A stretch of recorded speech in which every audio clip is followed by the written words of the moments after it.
Hey, listeners, before we get into today's episode, I just want to thank our sponsors, and we got two sponsors today. The first of which is Kind Bar.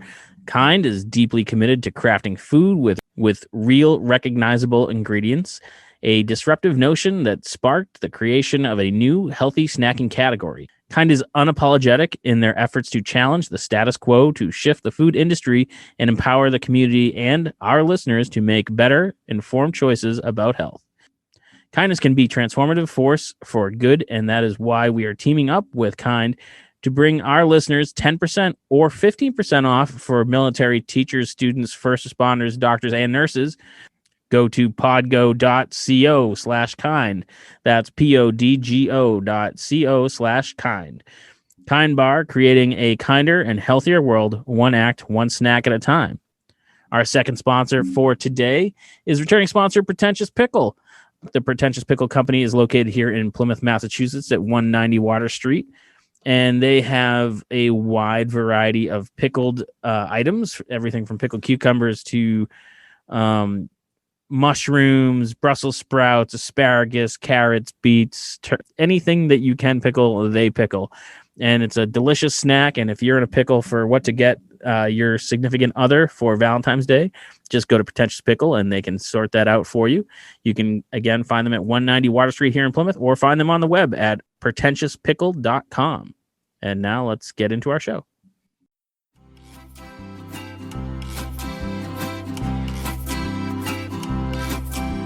Across the line, the Gulf Stream, I've been in Tampa Bay, around the Horn, and home again, 'cause that is the sailor's way. Welcome back to the Old Colony Cast, a podcast about all things Plymouth and surrounding areas. And as always, I'm Andy, your host, and I'm joined today by our co-hosts. Fish, are you technically a co-host, or are you still producer, editor? You talk a lot on this one. I think we settled on editor-in-chief. Okay, sure. I feel like you gave that title to yourself. So Flunky Fish is on Superfly Flunky Fish. I feel like that's pretty cool. You've never sounded older.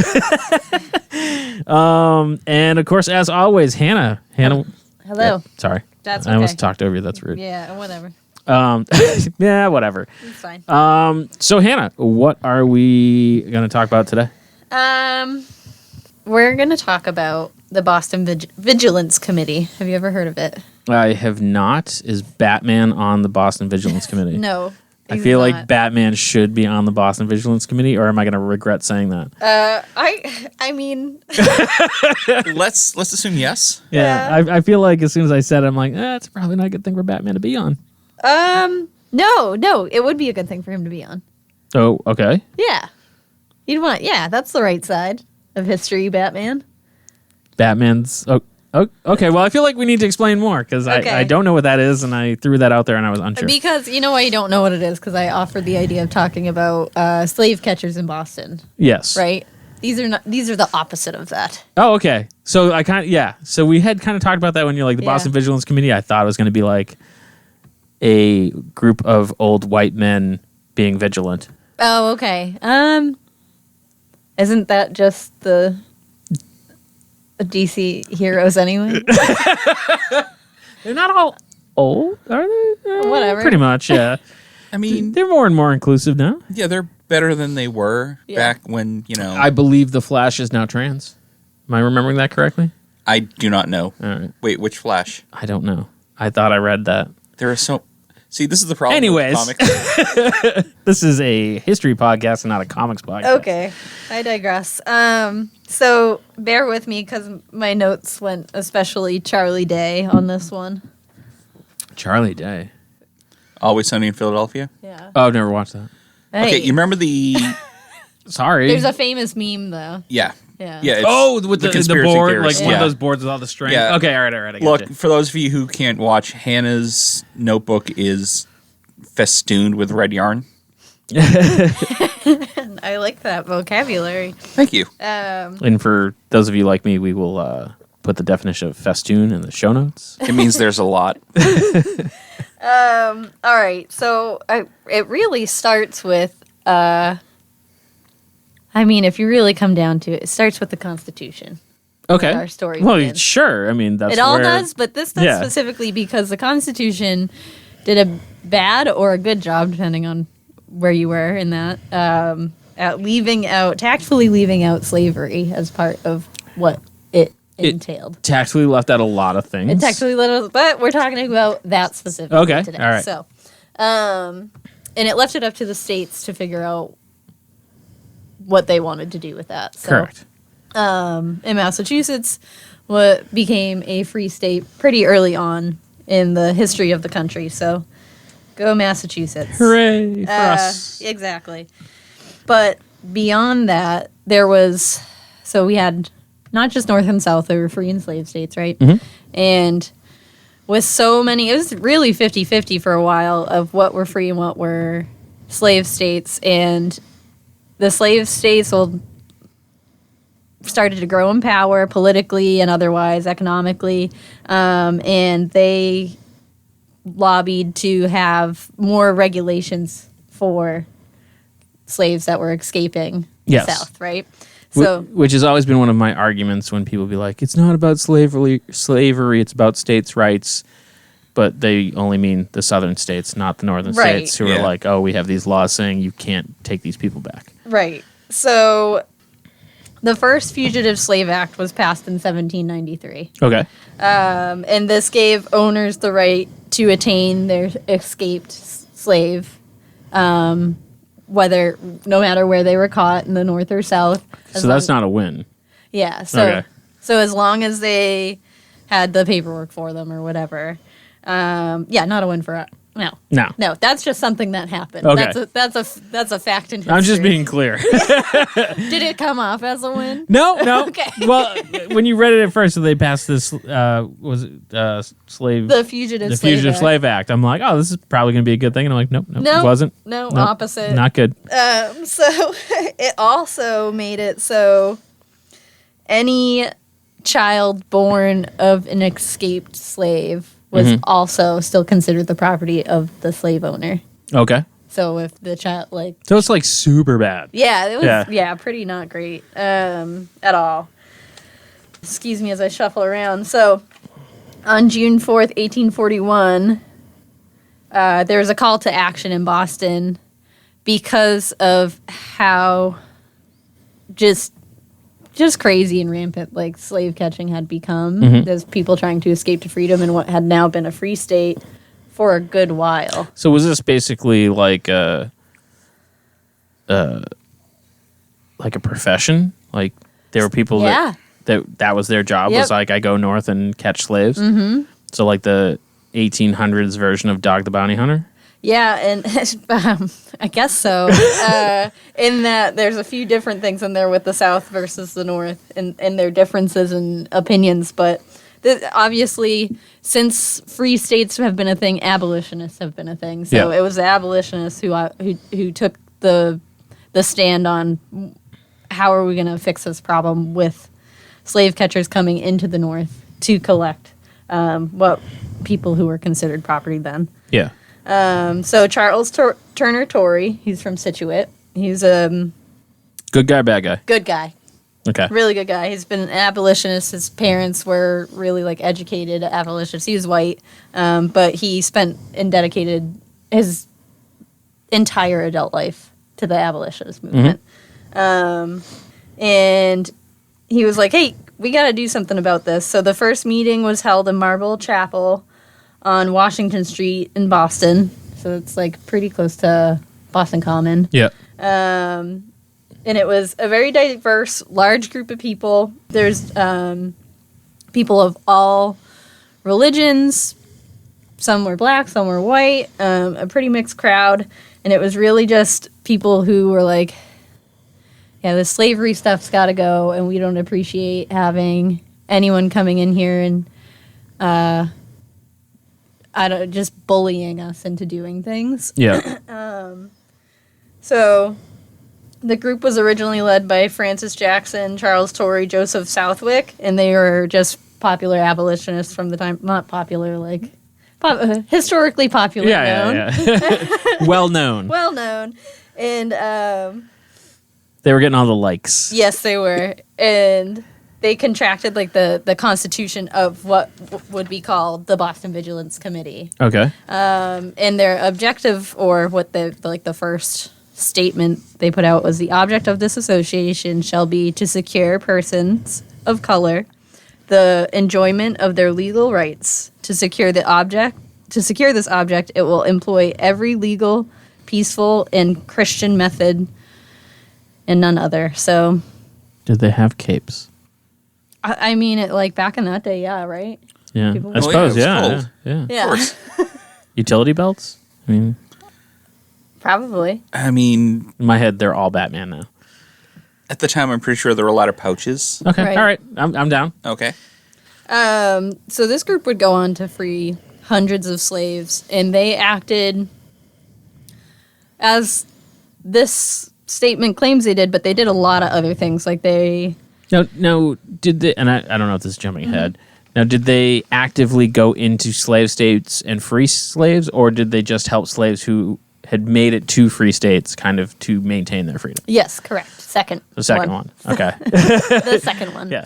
So they were helping people financially, find shelter, medical aid.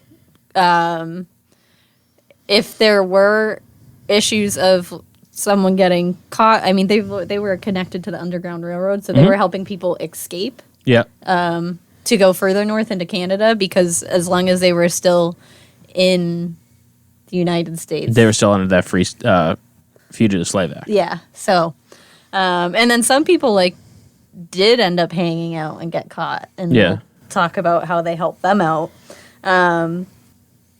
But really, they were there to. They almost were like producers of like helping escape slaves. Like they, whatever funds were needed, that's Yeah. they collected them to.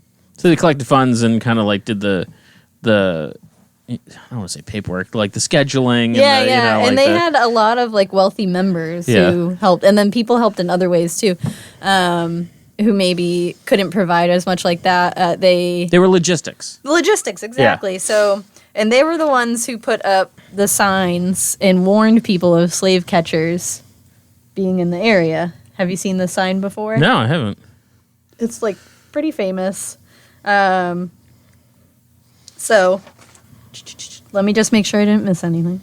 And the first Fugitive Slave Act was not cutting it for the southern states. Yeah. For the states who had slaves, they were not happy with it. They didn't like the law that was returning the slaves to them? Yeah, they felt it it wa- could have been better Okay. in their favor. So it wasn't racist enough. Yeah.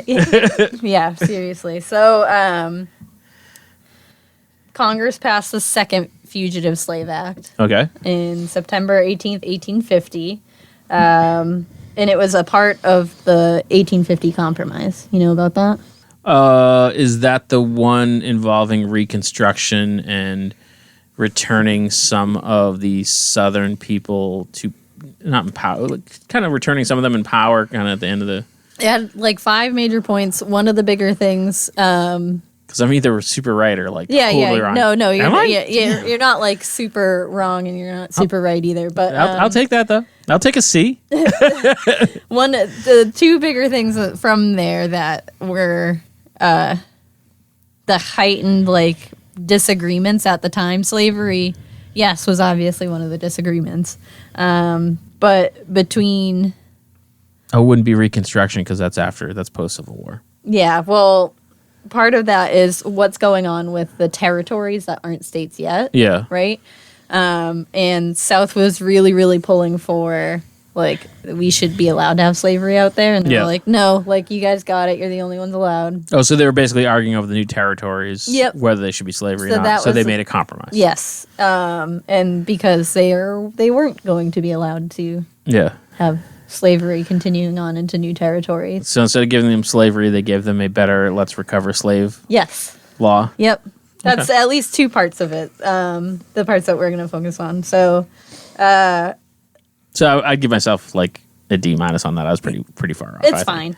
fine. So it required that any citizen, government, public figure be like responsible for returning slaves. So if they knew someone was a fugitive slave, they had to turn them in and aid in their capture. So like any government employee, like You, me, postman. Oh, like anybody at all? yeah, Oh, like okay. a citizen, cops, Yeah. like everyone. If you knew someone was a fugitive and you didn't do it, like you were impeding the law Okay. by not aiding in their capture. Huh. Yes. Wow. Right?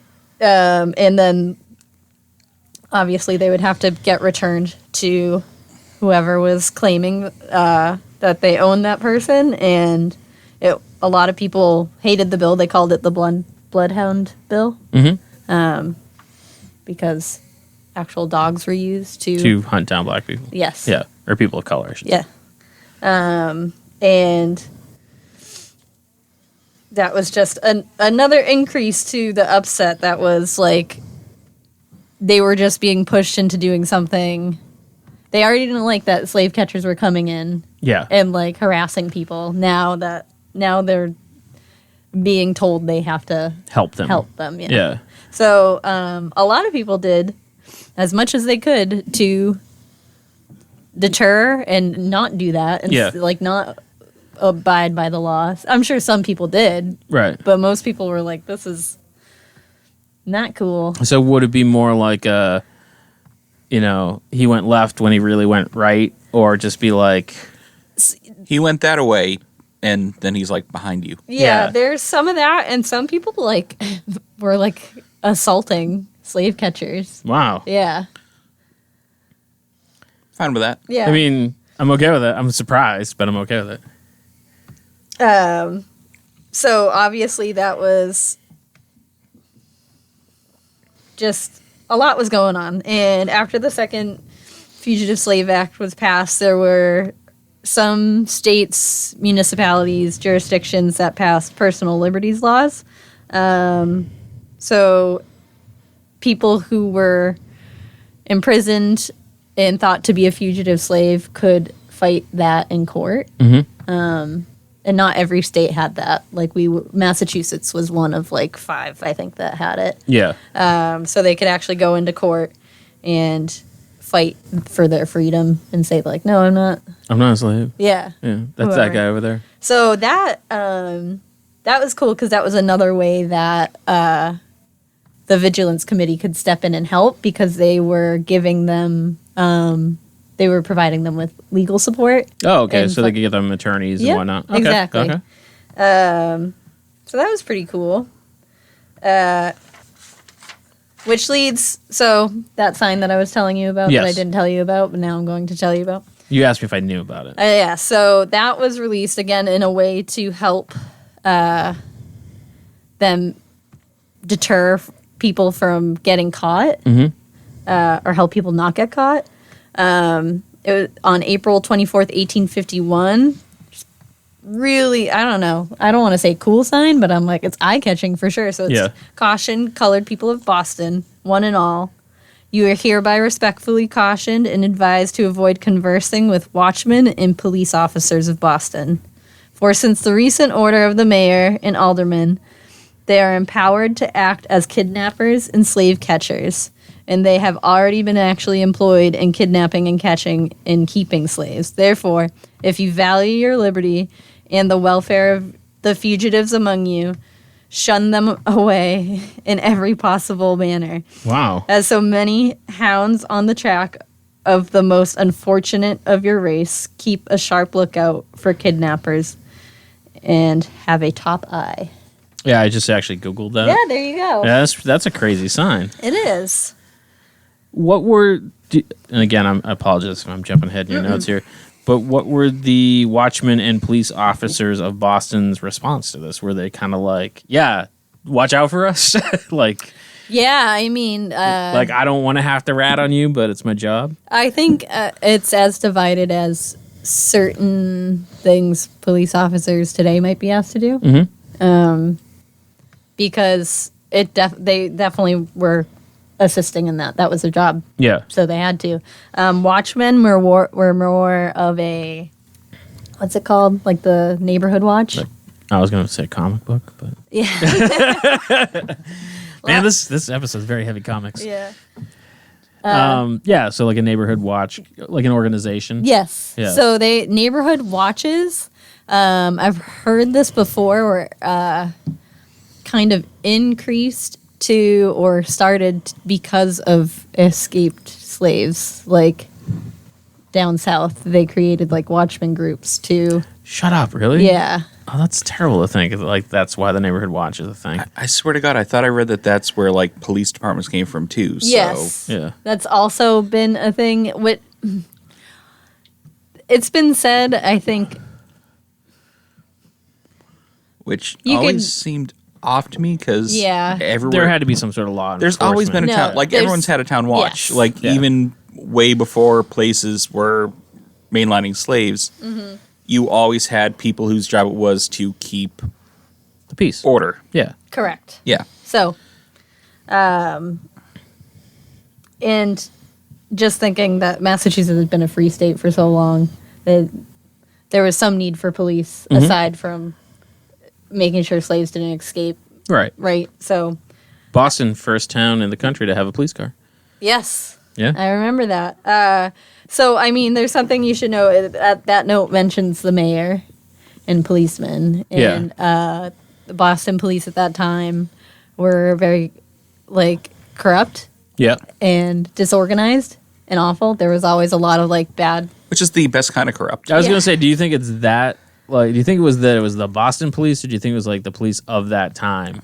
Because I feel like this is kind of the. It could be the police at that time. I'm thinking because again, everything I know about history I learned from movies, but I'm thinking of like the gangs of New York and the race riots in New York. Yeah. I mean, police weren't awesome at that point there either. No, So, definitely not. Again, I'm kind of spitballing a little bit, but I think it's a lack of oversight. Yeah, and the mayor who took over that during that time. Let me get to him really quick. Sure. John Prescott Bigelow. I was just going to bring him up. You were? Yeah. Oh, Sure. Wait, I thought you meant on your phone. I was like, you're gonna Google him? Nah, I was just going to bring up the big Bigelow. Andy, that is the best burn I've had on you in a while. It's amazing. Oh my god! I was going to bring him up, what, on your phone?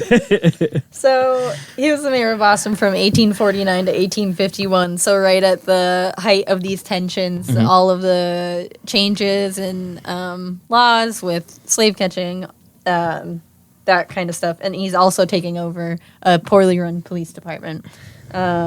He was not like a cool guy at all. Okay. He hated Irish people. Oh, okay. Which was is a thing. Yeah. At the time, yeah. He blamed them for a cholera epidemic that happened, Not our fault. and he did that thing where he said, "Well, if you take out all the Irish people that had it, we actually didn't. That many people didn't die." One of those. Man, that sounds super familiar. It's that Irish cholera. So, You know, the whiskey cholera. one of the things he did was try to build a stricter police department. So where it Which is weird because Irish people are known to be like pretty Police heavily officers? involved in the Yeah, police the department. the Boston Irish cop ended up becoming basically a well now more of a Yeah. yeah, but like It kind of going back to like the 19th century, it's not Yeah. new. Yeah, this is older. Well, yeah, but I'm saying it's. I'm just saying it ends up being ironic. Yes, it is. Yeah. Truthfully. So anyway, the he wasn't cool. He focused on getting the police department in order. So where it didn't necessarily say his feelings on how he felt about the policies, I know he was really, really like badgered by his people who superseded him, like to get that in line, like make sure he's following policy and laws. So it didn't say like personally how he felt about like following the guidelines for a free state to capture slaves, but either way, he tried to come down with like a pretty hard fist. whether he was doing it personally or just Because it's my job. yeah, exactly. It was very much noted that he hated Irish people, though. Yeah. So Just wanted to make sure that was in there. A couple things he did as well. Wasted a ton of money building a big, huge jail. Okay. And Something politicians like to do. yeah, and then one thing he did that was actually pretty good was get running fresh water into the city. Okay. before Not it left. bad. Yeah. Just to like give him one gold star. I mean, almost everyone has something good in there, But on their side. other than that, like he really wasn't that great and wasn't doing anything to help the situation. Yeah. For runaway slaves. So it was also around the time that like just tensions are rising for the things I mentioned before. So politically, southern states are getting stronger and more powerful. They're just getting more representation in Congress and more people who are pro-slavery. So looking at southern interests over northern interests. Economically, there's two different huge like economic drivers coming from the north and the south. Yeah. Agriculture and industry. Right. For the north. Agriculture for the south, obviously. So it was just becoming a lot for people to sit and settle for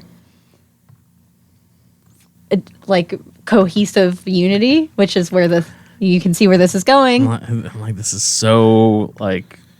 This is way more topical than I thought. Yeah, it I was feel like gonna you be could when take we the started. years out, and I'd be like, yeah, that happened. Yeah, yeah. So it just like tensions were high, Yeah. but that's where having these individuals and cities to stand up for the actual people and not the bigger ideas of the country at the time that was splitting the country. Right, it's right before the Civil War happened. Right. So having abolitionists and working through the Underground Railroad actually affected real life people of the time. Let's see. So would you compare like this vigilance committee to like a Black Lives Matter organization? Yes, absolutely. Yeah. Yeah, definitely. Because it seems very similar. Like they're raising funds to help those people who are in a bad spot, basically. Correct. So this vigilance committee had started. Did I say when it started, by the way? It's Maybe let's say it again because I'm sure someone's not listening. 1841. So Did you get that, listener? 1841. In case you So- weren't listening before. Andy likes to call himself listener. It's weird, none of us like it, but we haven't stopped him yet. So in 1850, October 4th, the committee that had been going for a while now gained some amount of like resurgence, like Yep. interest, bigger interest.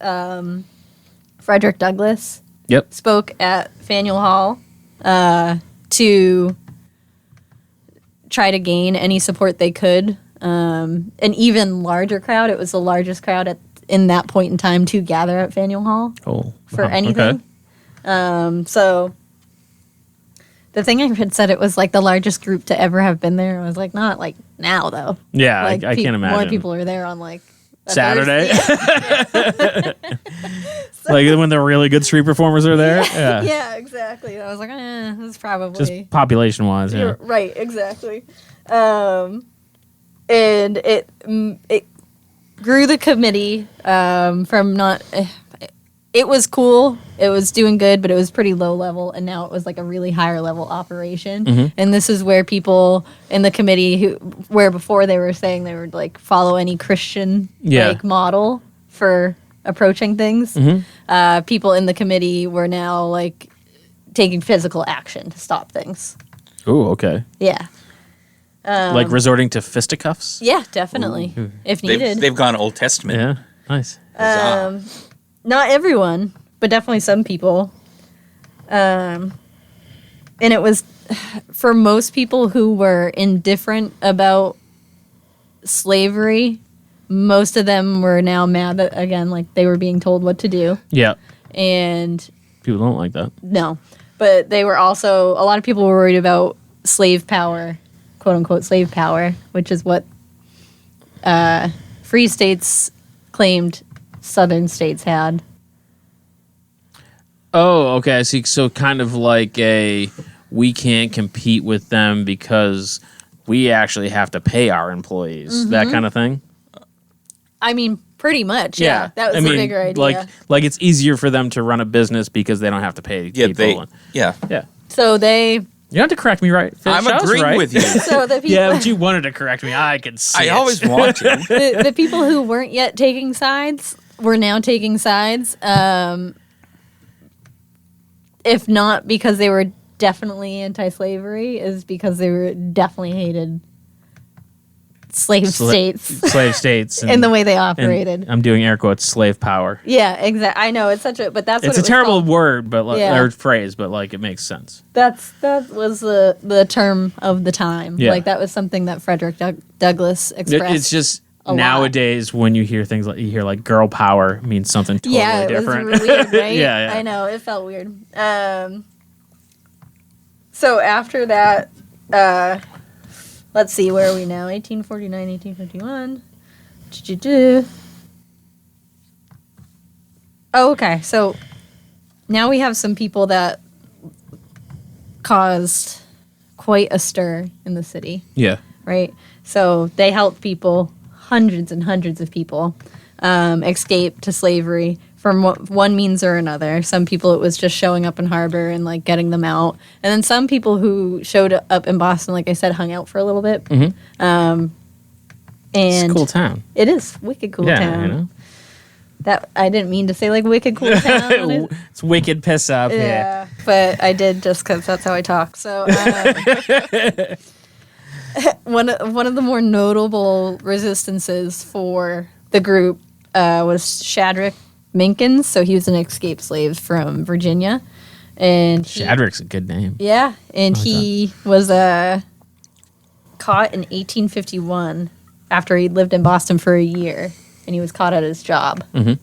And he got legal defense from the Boston Vigilance Committee. So they hired lawyers for him. He went to court to fight for his freedom. And he... It's now February 15th, and Lewis Hayden, one of the like higher members of the group, leads 20 activists to the courthouse to forcibly like attain Shadrach. So basically, like remove him from Yes. custody and take him wherever they want. So imagine like there's a crowd of people showing up. So it's like it's a reverse lynch mob. Yeah, isn't that crazy? That is crazy. Yeah, this wasn't Kind the of badass. It wasn't even the first time they tried it. It was just like one of the more notable ones. Yeah. So they got there, did what they had to do, broke in, got him, released him from custody, and smuggled him into a carriage. He was hidden away in like an attic on Capitol Hill somewhere. Oh, that's crazy. Yeah, and then he was smuggled to Canada that night during nightfall, so no one would see him. And yeah, they physically went in and removed him from police custody. That's crazy. Yeah, he's one of like the happier stories because he went and he got to live free Yeah. and in Canada. So let's see. They smuggled him. Who was arrested? 3 committee members were arrested, but they were acquitted on all the charges that they got. Everything was dropped. Yeah. Probably. Because I mean, I feel like they were pretty powerful people. Yeah. So it's one of those like, no one's going to testify about what I do. Right. And then there was one person there that got arrested, I guess, but he wasn't actually like part of the Vigilance Committee. He just like accidentally was there. He's just like, oh, we're tearing stuff up. Let's do this. Yeah, he was like this poor guy who's just on his way to work, and He's the guy's like walking by Fenway after the Sox win the pennant, and people are trashing cars, and he's like, sure, why not? Let's do this. it's like, all right, cool. And the mayor at the time, the one we talked about, Bigelow, he took a lot of heat for that. That story like blew up in the news. Like that was going all across the nation of Like What- people are tweeting about it and stuff. like what a joke It was for the southern states Oh, were like, whoa, sure. they couldn't even like keep this guy. And, Yeah. like, people were pissed. But in the Like, yeah, north, I'm sure they were trying real hard. yeah, but in the north, it was like celebrated Yeah. that like he was released and that the Boston Vigilance Committee was able to like be like, yeah, look what we did for people. Like they did not care. They were now breaking laws, even though that was at first what they did not stand for. They didn't care at all. The Yeah. law was no longer in their interest. So, or hadn't been, but even less now. Yeah. So, another person that they tried to help free in another mob was Anthony Burns. And he was also an escaped slave from Virginia, and he was caught in 1853. A riot broke out in the courthouse. 2 police officers were shot and killed. Oh, geez. Yeah, these were like serious. Like They- people were going in with weapons. Yeah. And they did not actually get to him. They didn't get to save him, and he was returned back to Virginia, where he came from. And this went on for them, like in such light, like that. So many instances of mobs breaking out Yeah. to physically get someone out of custody until the Civil War. Wow, that's crazy. Like literally, It's so weird. Like I've Yeah. never heard of this. Yeah. And it's like I get that certain parts of the country get like a little more spin or a little more local history, but that's our local history, and I've never heard of it. It's pretty wild. I've seen this sign Yeah. before shared because everyone was like, this is crazy. There's slave catchers in Boston at one point. They were everywhere. Like that was Right. just the nature of the business. Unfortunately. And yeah, it's always just good to know that there was for what I understood of slave catchers being here, I never really knew about the Boston Vigilance Committee. Yeah. I knew about that poster, but I didn't know who made it and why it was shared in that way. Mhm. So yeah, it's definitely like I don't know. That's cool. It's such a good thing. We had some badass people up We there. did like, and yeah, it's not a very known. Let's start the Plymouth Vigilance Committee. Okay, Guess what? I'm down. I don't know. I'll get back to you. It's There's just a cool, the PVC. It's definitely know. We have to carry pipes. a cool just thing. plastic ones. So they're not heavy. Yeah, but they're hard. A little bit. They make a Yeah. nice thunk sound when you hit They people. do. Yeah. So. Yeah. So some of the people in this vigilance committee were also they were part of another group, like I forget what they called themselves, but they were in the mob to release Shadrach Minkins from custody. Mhm. Oh, the Massasoit Guard, Oh, that's badass. and they too. were an even more niche group. Yeah. That it was a militia group formed to protect escaped slaves. Like they weren't there to like fool around. They would do physical Yeah. by all means necessary to help them. And several of the people from that would later join the 54th. Oh, so these weren't necessarily all white people. No, that was actually a black militia group. Oh, really? Yeah, the Massasoit Guard. Oh, that's Oh, badass. way to bury the lead, Hannah. I Sorry. know. Well, this is Hannah. That's what she I know. does. Andy, Give her one more page turn. She's going to tell the whole thing's a fairy story. Yeah, no, that part, it's all real. Wow, the Massasoit Guard. That's awesome. Yeah.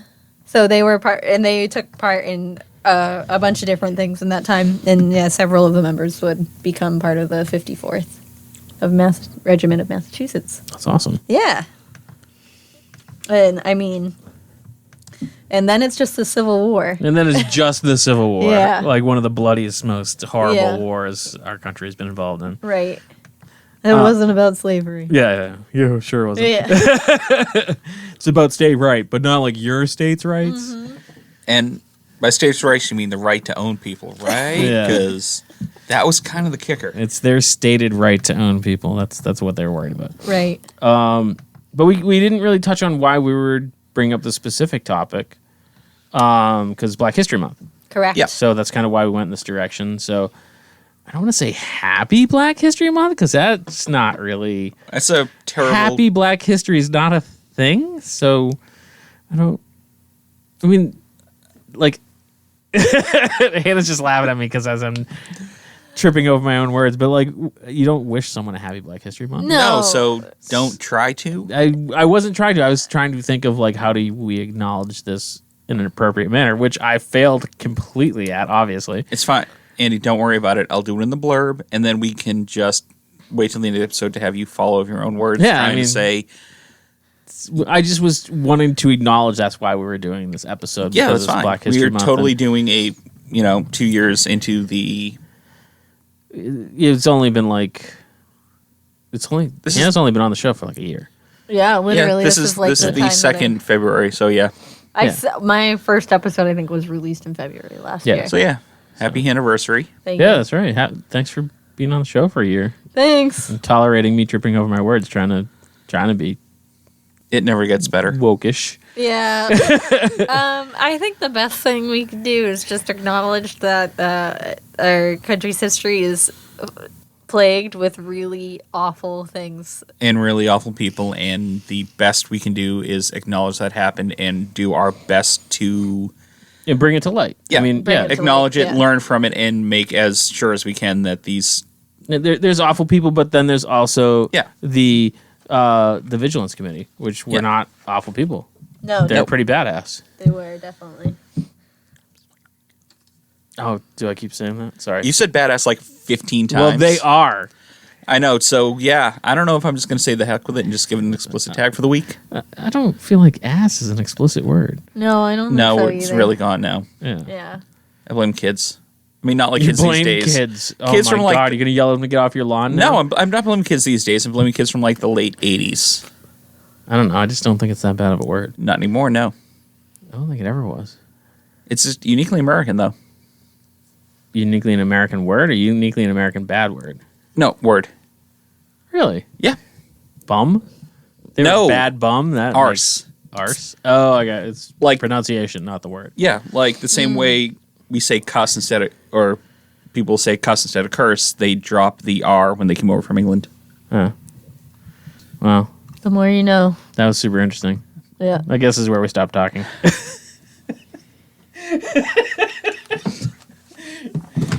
Thanks for listening to today's podcast. You can find us on all social medias at Inebri-art or on Instagram at Inebri-art6. You can email us at Inebri-art@yahoo.com.